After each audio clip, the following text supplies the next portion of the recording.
आधार है? मतलब क्या ये किताब सच में मौजूद है? कहीं ये सिर्फ एक कहानी तो नहीं? देखिए, यही पर मामला थोड़ा धुंधला हो जाता है। इस ग्रंथ के होने का कोई पुख्ता, मतलब जिसे कहते हैं ठोस ऐतिहासिक सबूत, वो लगभग न के बराबर है। अच्छा, तो फिर? तो कई तरह की बातें सोची जाती हैं।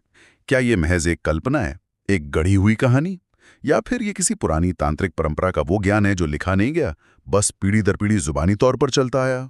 तो ये भी संभव है कि ये ग्रंथ असल में कोई कागज पर लिखी किताब न होकर एक तरह का प्रतीक हो, जैसे मन की शक्तियों का या चेतना की गहराइयों का। हाँ, ये एक बहुत महत्वपूर्ण नजरिया है।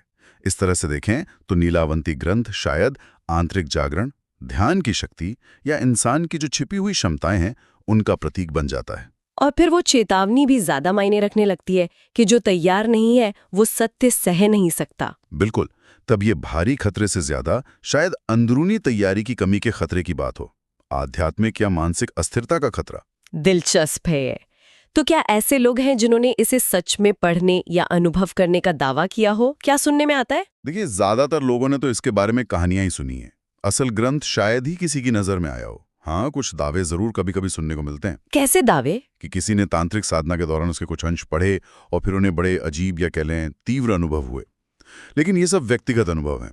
इनको परखना, इनकी सच्चाई जानना लगभग नामुमकिन है। और आजकल तो इंटरनेट पर भी। हाँ, वो तो है ही।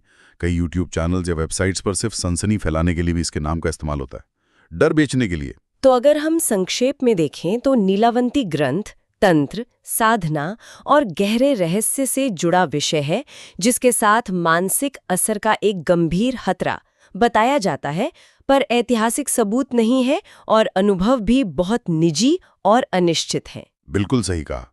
निचोड़ यही है कि ये विषय केवल जिज्ञासा शांत करने के लिए नहीं है।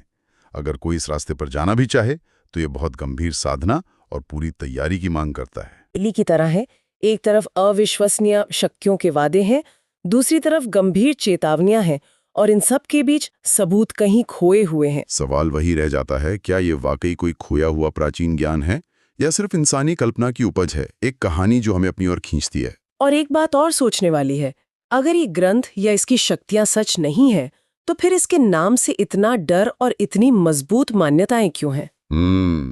शायद ये इंसान की फितरत है कि वो अनदेखी, अनजानी और शक्तिशाली चीजों से डरता भी है और उन्हीं की तरफ आकर्षित भी होता है। एक अजीब सा खिंचाव महसूस करता है।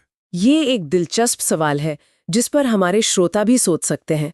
आज की इस चर्चा के लिए बहुत बहुत धन्यवाद। धन्यवाद।